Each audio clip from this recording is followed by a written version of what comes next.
Turn now to Psalm 34, which is an acrostic psalm, meaning that each verse begins with a letter of the Hebrew alphabet or alphabet in succession. So the first or beginning verse starts with Aleph, then the second with Bet, the third with Gimel, and so on, from the beginning to the end of the alphabet. Of David, when he feigned madness in the presence of Avimelech, who turned him out and he left. I bless the Lord at all times. Praise of him is ever in my mouth. I glory in the Lord. Let the lowly hear it and rejoice. Exalt the Lord with me. Let us extol his name together. I turned to the Lord and he answered me. He saved me from all my terrors. Men look to him and are radiant. Let their faces not be downcast. Here was a lowly man who called, and the Lord listened and delivered him from all his troubles. The angel of the Lord camps around those who fear him and rescues them. Taste and see how good the Lord is. Happy the man who takes refuge in him. Fear the Lord, you his consecrated ones, for those who fear him lack nothing. Lions have been reduced to starvation, but those who turn to the Lord shall not lack any good. Come, my sons, listen to me. I will teach you what it is to fear the Lord. Who is the man who is eager for life, who desires years of good fortune? Guard your tongue from evil, your lips from deceitful speech. Shun evil and do good, seek amity and pursue it. The eyes of the Lord are on the righteous, his ears attentive to their cry. The face of the Lord is set against evildoers, to erase their names from the earth. They cry out, and the Lord hears, and saves them from all their troubles. The Lord is close to the brokenhearted. Those crushed in spirit he delivers.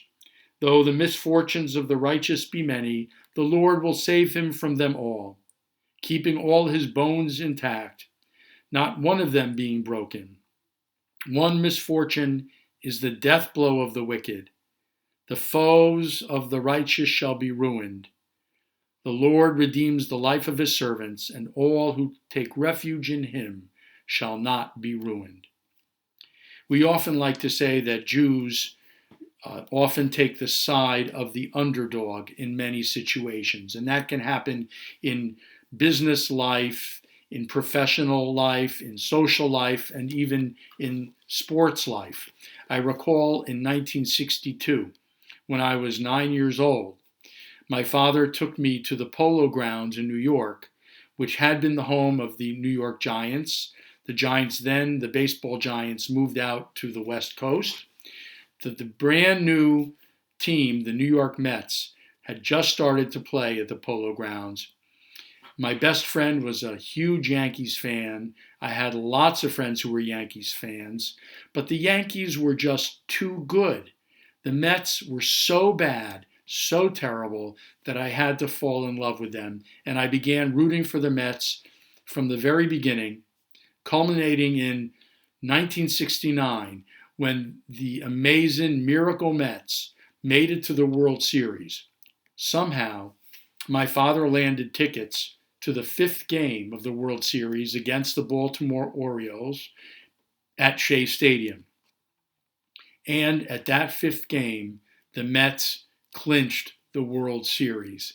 And I will never forget the feeling of joy, of triumph, how this team came from nothing, a hapless team filled with bad luck and misfortunes and mediocre players in the early years, had risen to the level of winning the World Series. The underdog rose up and triumphed. In our psalm, the psalmist definitely takes the side of the underdog, of the person who was unfortunate and needy and downtrodden. The psalmist says, I glory in the Lord, let the lowly hear it and rejoice. He says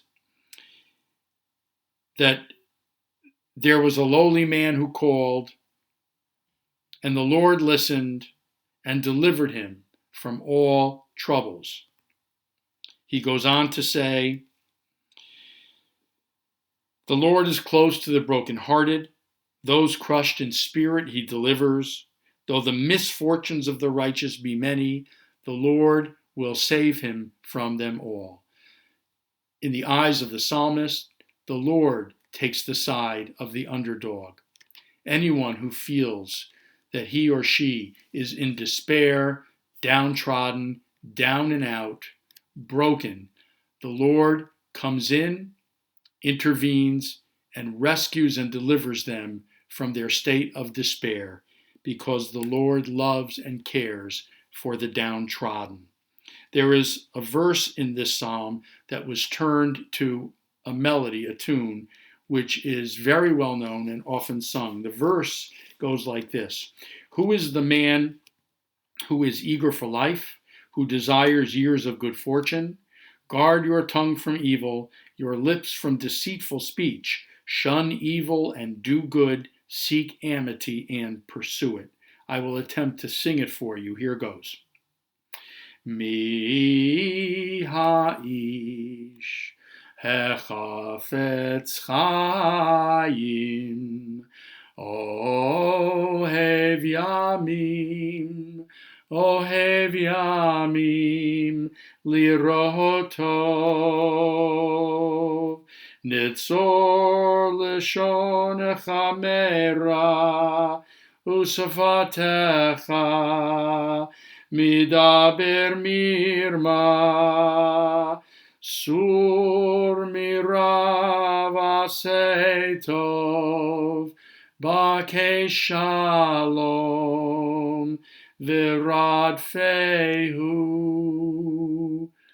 The song has a kind of a plaintive, poignant tone to it. Guard your tongue from evil, your lips from deceitful speech. Who is the man who is eager for life, who desires years of good fortune?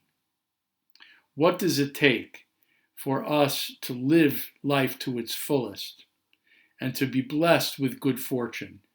Spiritual fortune, not material wealth, not the fortune necessarily of good health, or even conventional means of happiness. But those of us who desire years of good fortune, according to the psalmist, are the ones who are careful about the way we speak and guard our tongue from evil and our lips from deceit, who shun evil, who do good, and seek peace, amity, peace, shalom, and pursue it. Those are the ones who, even though they may be downtrodden and underdogs in certain respects in life, by living a life of faith and of ethical goodness and righteousness, who are careful about the way they speak of others and are careful about speaking the truth rather than lies and deceit. They run to do good, they shrink away from evil, they seek peace, and they pursue it. And such a person is the one who is blessed with good fortune in a spiritual sense. Such is a person who is eager for life. Such is a person who has God's presence at his or her side throughout life at all times. During these difficult days, when many of us have so much free time on our hands, it would be easy to lose focus on what it means to do good and to shun evil. It would be easy to allow our speech to fall into gossip and slander, because idle time can cause idle speech and idle gossip.